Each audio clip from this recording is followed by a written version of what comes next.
Assalamualaikum warahmatullahi wabarakatuh. Perkenalkan, nama saya Kiki Rizky Amelia dengan NIM 22022 Di sini saya akan menjawab beberapa pertanyaan. Pertanyaan yang pertama, jelaskan yang Anda pahami tentang Islam sebagai way of life dan jelaskan perbedaannya dengan agama yang lain. Islam adalah jalan hidup yang diturunkan oleh Allah Subhanahu wa Ta'ala, Zat yang menciptakan manusia, seluruh alam semesta, dan seluruh kehidupan yang terdapat di dalamnya. Dia menciptakan manusia, menghidupkan, mematikan, dan memberikan seluruh saran hidup serta memberikan petunjuk yang paripurna untuk manusia agar bisa menjalani hidup di alam semesta ini dengan sebaik-baiknya, sesuai dengan bentukan dan sifat-sifat alamiah kemanusiaannya, sehingga manusia dapat meraih kesejahteraan dan kebahagiaan. Allah Subhanahu wa Ta'ala memastikan bahwa Islam sebagai peraturan hidup yang sempurna dalam firman-Nya, Quran Surah Al-Maidah. Islam sebagai the way of life merupakan ajaran yang memberikan petunjuk, arah, dan aturan syariat pada semua aspek kehidupan manusia guna memperoleh kebahagiaan di dunia dan akhirat. Perbedaan dengan agama lain. Islam berbeda dari agama-agama lainnya dalam menyediakan hukum muamalah yang komprehensif mengenai perilaku manusia secara individual, kolektif, dan internasional. Perintah-perintah ini meliputi segala situasi dan mencakup hubungan antara kawan-kawan dan mitra serta bahkan antara lawan-lawan. Pertanyaan kedua, dalam ajaran Islam ada 4 sumber hukum yang disepakati oleh para ulama, Al-Quran, Sunnah atau Hadis, Ijma', Qiyas. Jelaskan 4 sumber hukum tersebut beserta dengan kedudukan dan contohnya masing-masing. Yang pertama, Al-Quran. Al-Quran adalah kalam Allah yang diwahyukan kepada Nabi Muhammad SAW. Tulisannya berbahasa Arab dengan perantaraan malaikat Jibril. Al-Quran juga merupakan hujah atau argumentasi kuat bagi Nabi Muhammad SAW dalam menyampaikan risalah kerasulan dan pedoman hidup bagi manusia serta hukum yang wajib dilaksanakan. Hal ini untuk mewujudkan kebahagiaan hidup di dunia dan akhirat serta untuk mendekatkan diri kepada Allah Subhanahu wa Ta'ala. Al-Quran sebagai kalam Allah Subhanahu wa Ta'ala dapat dibuktikan dengan ketidaksanggupan atau kelemahan yang dimiliki oleh manusia untuk membuatnya sebagai tandingan, walaupun manusia itu adalah orang pintar. Yang kedua, hadis. Seluruh umat Islam telah sepakat dan berpendapat serta mengakui bahwa sabda, perbuatan, dan persetujuan Rasulullah SAW tersebut adalah sumber hukum Islam yang kedua. Sesudah Al-Quran, banyak ayat-ayat di dalam Al-Quran yang memerintahkan untuk menaati Rasulullah SAW, seperti firman Allah dalam Quran Surah Ali Imran ayat 32. Al-Hadis sebagai sumber hukum yang kedua berfungsi sebagai penguat, sebagai pemberi keterangan, sebagai pentakis keumuman, dan membuat hukum baru yang ketentuannya tidak ada di dalam Al-Quran. Hukum-hukum yang ditetapkan oleh Rasulullah Muhammad SAW adalah kalanya atas petunjuk ilham dari Allah Subhanahu wa Ta'ala dan ada kalanya berasal dari ijtihad. Ijma'. Imam Syafi'i memandang ijma' sebagai sumber hukum setelah Al-Quran dan Sunnah Rasul. Dalam Moreref atau portal akademik Kementerian Agama bertajuk Pandangan Islam Syafi'i tentang ijma' sebagai sumber penetapan hukum Islam dan relevansinya dengan perkembangan hukum Islam dewasa ini, karya Siti Fauzia Tunai. Ijma' adalah salah satu metode dalam menetapkan hukum atas segala permasalahan yang tidak didapatkan di dalam Al-Quran dan Sunnah. Sumber hukum ini melihat berbagai masalah yang timbul di era globalisasi dan teknologi modern. Jumhur ulama ushul fiqh yang lain seperti Abu Zahra dan Wahab Halafa merumuskan ijma' dengan kesepakatan atau konsensus para mujtahid dari umat Muhammad pada suatu masa setelah wafatnya Rasulullah SAW terhadap suatu hukum syara mengenai suatu kasus atau peristiwa. Ijma dapat dibagi menjadi dua bentuk, yaitu ijma sari dan ijma sukuti. Ijma sari atau lafzi adalah kesepakatan para mujtahid baik melalui pendapat maupun perbuatan terhadap hukum masalah tertentu. Ijma sari ini juga sangat langka terjadi, bahkan jangankan yang dilakukan dalam suatu majelis pertemuan, tidak dalam forum pun sulit dilakukan. Bentuk ijma yang kedua adalah ijma sukuti, yaitu kesepakatan ulama melalui cara seorang mujtahid atau lebih mengemukakan pendapatnya tentang hukum atau masalah dalam masa tertentu. Kemudian pendapat itu tersebar luas serta diketahui orang banyak. Tidak ada seorang pun di antara mujtahid lain yang mengungkapkan perbedaan pendapat atau menyanggah pendapat itu setelah meneliti pendapat itu.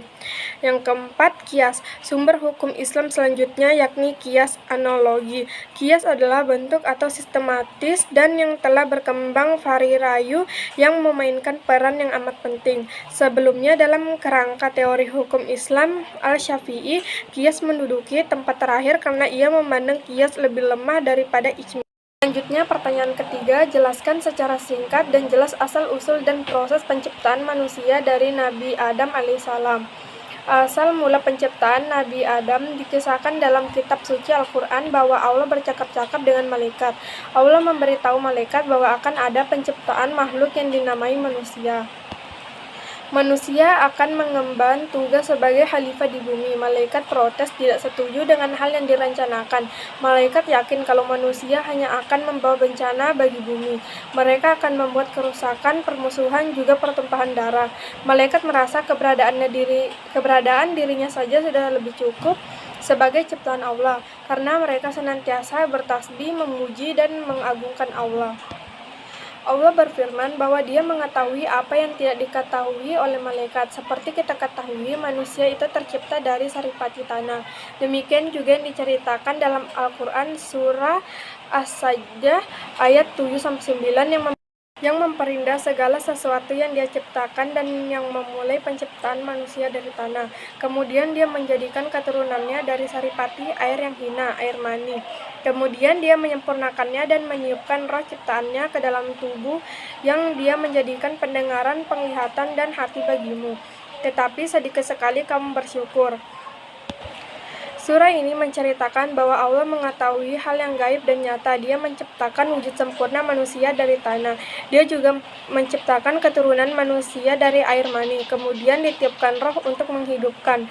Dia juga yang menciptakan pendengaran, penglihatan, dan hati.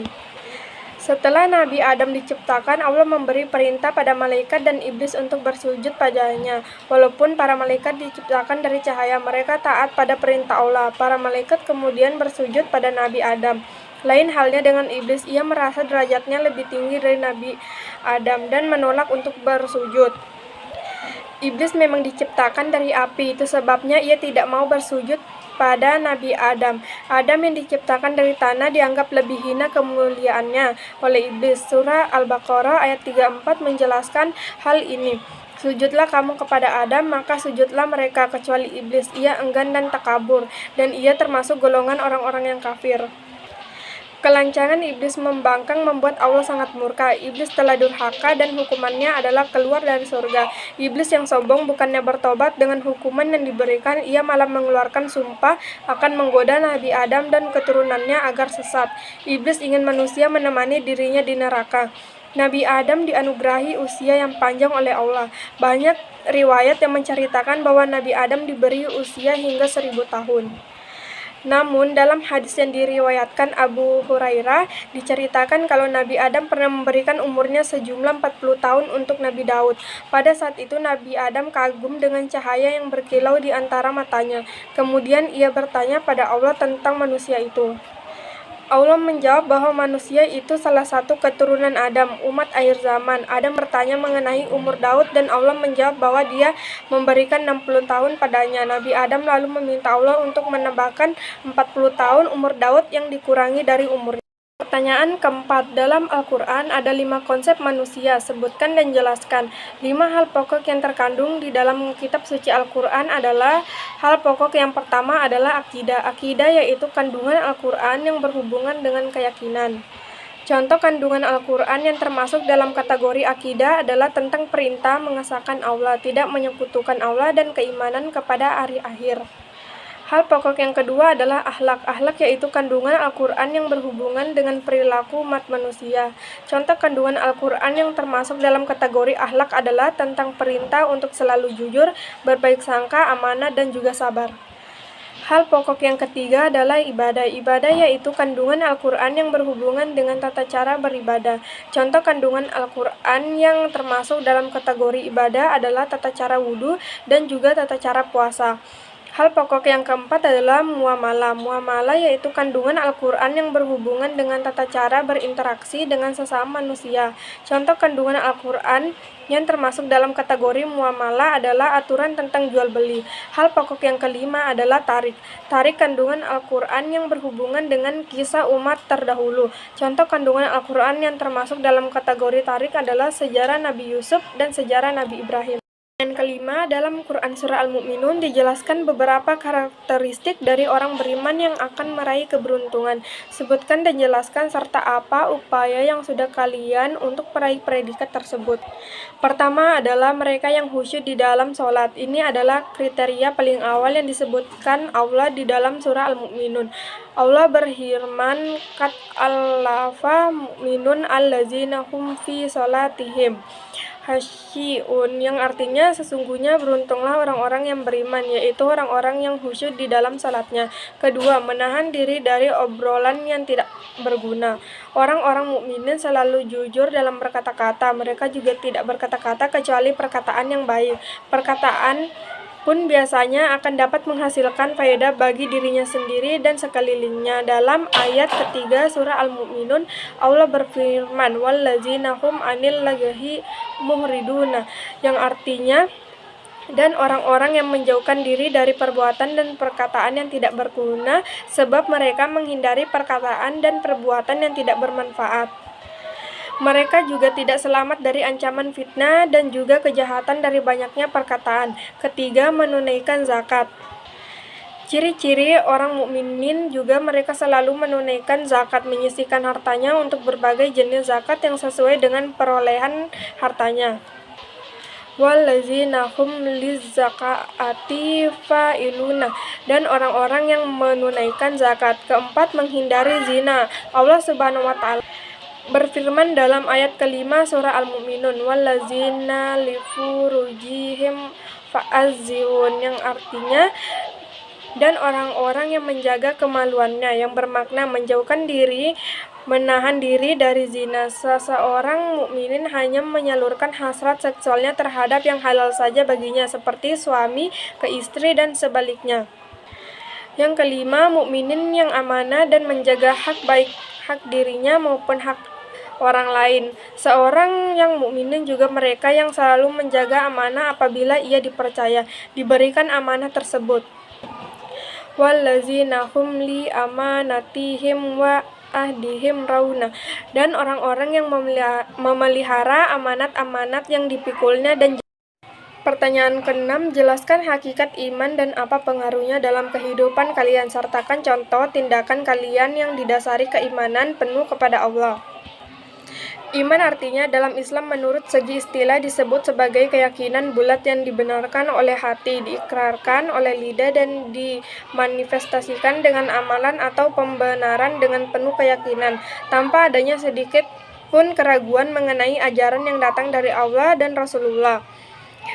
Iman memiliki pengaruh signifikan dalam meluruskan kepribadian seseorang dan membersihkan dirinya dari kecenderungan pada kebejatan atau kekejian. Ia menjadi stimulus terkuat yang membuat seseorang untuk menjauhi berbagai bentuk perilaku kejahatan dan hal-hal terlarang. Di samping menjadi motivator terbesar yang menggugah ya untuk memperbanyak berbagai bentuk kebajikan dan kebaikan. Seseorang mukminin sejati dengan demikian akan menjauhkan diri dari berbagai kenistaan dan dosa, sebab ia meyakini dengan keyakinan yang teguh bahwa Allah Maha memperhatikan dirinya dalam segala situasi dan kondisinya.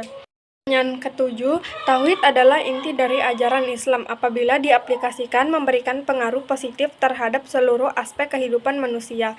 Tauhid terbagi 3. Jelaskan dan sebutkan contoh implementasinya di dalam kehidupan kalian. Yang pertama, tauhid rububiyah adalah meyakini bahwa Allah adalah satu-satunya pencipta, pemilik, dan pengendali alam raya.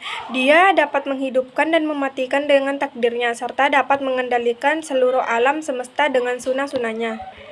Memahami tauhid rububiyah bertujuan agar manusia mengakui tentangan keagungan Allah Subhanahu wa Ta'ala atas semua makhluk yang diciptakannya. Contoh yang bisa saya implementasikan adalah tidak mendatangi tukang ramal, karena tidak ada yang bisa mengetahui kejadian masa depan selain Allah Subhanahu wa Ta'ala. Tauhid uluhiyah adalah mengesahkan Allah Subhanahu wa Ta'ala dalam mengerjakan ibadah seperti sholat, puasa, zakat, berkurban, berserah diri, dan berhadap padanya. Tauhid jenis ini bertujuan agar manusia mengetahui bahwa hanya Allah Subhanahu wa Ta'ala semata yang berhak disembah dengan benar, sehingga hal ini menjadikan manusia tunduk, taat, dan mengikuti perintahnya. Contoh yang bisa saya implementasikan adalah beribadah kepada Allah, yaitu sholat, berpuasa, menunaikan zakat.